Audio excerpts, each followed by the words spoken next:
Hey, everybody, before we start, just know that this will be a spoiler-free spotlight. I'll use a scene from the book to prove a point I make, but I won't ruin any of the story, so just a heads up. Now that that's done, cue the intro music!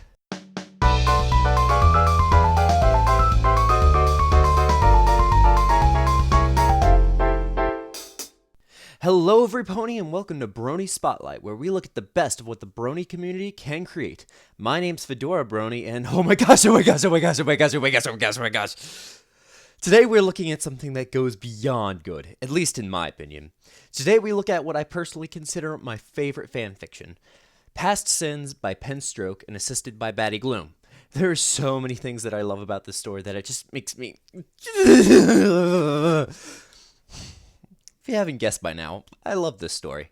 But I can't just sit here and gush over it for 10 minutes, so let's take a look at why this fic's my favorite. First off, let me give you a brief idea of the story. A cult who follows Nightmare Moon attempts to resurrect her with her own body separate from Luna through a spell. However, the spell gets interrupted by Celestia, and instead creates a little black alicorn filly. Enter Twilight, who finds her and takes her in out of fear that she's Nightmare Moon reborn, but then she starts to question if she truly is, or if she's something else entirely. This story is very well executed, and while the concept is very out there, for some people at least, I think that overall it succeeds at what newcomers to fanfiction will really want from a first story. Familiar, yet edgier, and something that you know would never be a real concept that would be tackled in the show. This is one of the best things about this fic. It's accessible to anyone. I suggest this would be a first read for any new bronies looking to start reading fanfiction. I largely attribute this to the writing and how well done it is in general. The writing in this fic is the closest to show accurate in my opinion, and it all feels natural. Penstroke has a great understanding of the characters, and this allows him to write very believable lines for every character.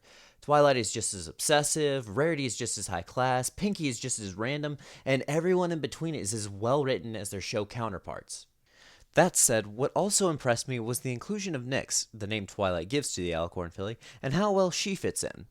Her timid nature serves as a nice polar opposite as to what we expect from Nightmare Moon, which further helps explore the themes of the story. She also gives a nice addition to the CMC, and really allows for some great dialogue. And while the inclusion of an Alicorn OC sparked some controversy when the story came out, due to the idea of one being such a focal part of the story was just uneasy to some people, she was one of the best parts of the story to me, because her character was just so fascinating. Plus, she gets bonus points for being so adorable. I mean, look at her. Gosh, she's so cute! Anyway, another thing I personally enjoyed about this fic is the overall conflict and theming of the story. The overall conflict is very much based around nature versus nurture, with Nyx trying to live with some of her memories as Nightmare Moon, but not quite understanding them, as well as her magical ability, which is a major point in the story. A great place this theme is shown off is in a moment where Twilight starts to come to grips with the fact that Nyx indeed has Nightmare Moon's power. This worries Twilight that she will inevitably become Nightmare Moon regardless of how much the two have grown close together, and how much Nyx acts just like a normal filly. It takes Rarity to snap Twilight out of her funk and remind her that it's up to her and Nyx to determine who she will become. Later on in the story, does the concept of destiny become prominent as well, which is always fun to see tackled in the world of ponies, with cutie marks being a thing. The impact the story has had on the fandom is pretty huge. Granted, fiction is normally an aspect not tread as much by some bronies, but this fic really left an influence on those who read it. I'm living proof of it. Currently, it is the 4th highest read story on FinFiction, and led to the creation of a series of short stories written by Penstroke, which include Trinkets, Nightmare Nyx, Winter Bells, which is probably the closest to an actual sequel, and more recently, Nyx's First Hours.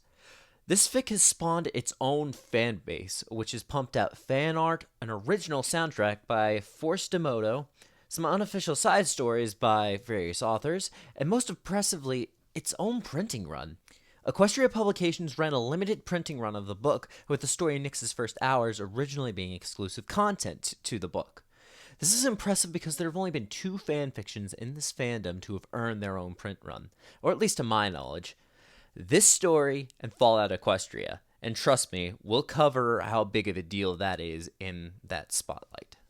Fanfiction is probably one of the least appreciated aspects of this fandom due to the fact that it takes longer to read a story than to enjoy a picture or a song or an animation. However, this story probably put fanfiction on the map, for me especially, And as a side note, this fic partially inspired the creation of this show, just to give you guys an idea of how much I love this story and how influential it was to me.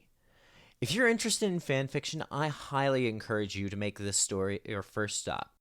If you're interested in checking this story out, check the description below for the link to the story on Fanfiction. For now, though, this has been Fedora Brony, and I'll see y'all in the next video.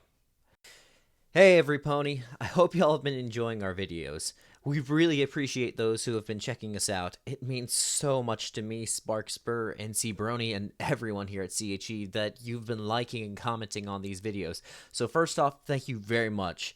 And please continue to give us feedback and tell us how to improve, because we like hearing from you a lot. In a non-creepy sort of way. Also, I got to talk with Penstroke a little about the story and what his thoughts were about making it. So, as an extra special bonus, we will be releasing that interview hopefully very soon. I promise I didn't fan spaz at all, much to my surprise. Also, one last announcement.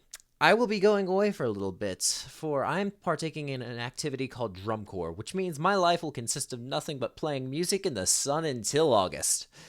I have one more episode planned with me doing the spotlight, but after that, I'll disappear for a little bit. However, I will return, and I even have some plans for stuff to spotlight once I've returned, including potentially Fallout Equestria. Anyway, that's all for now. Again, thank you very much. Like and subscribe, and we'll see y'all in the next video.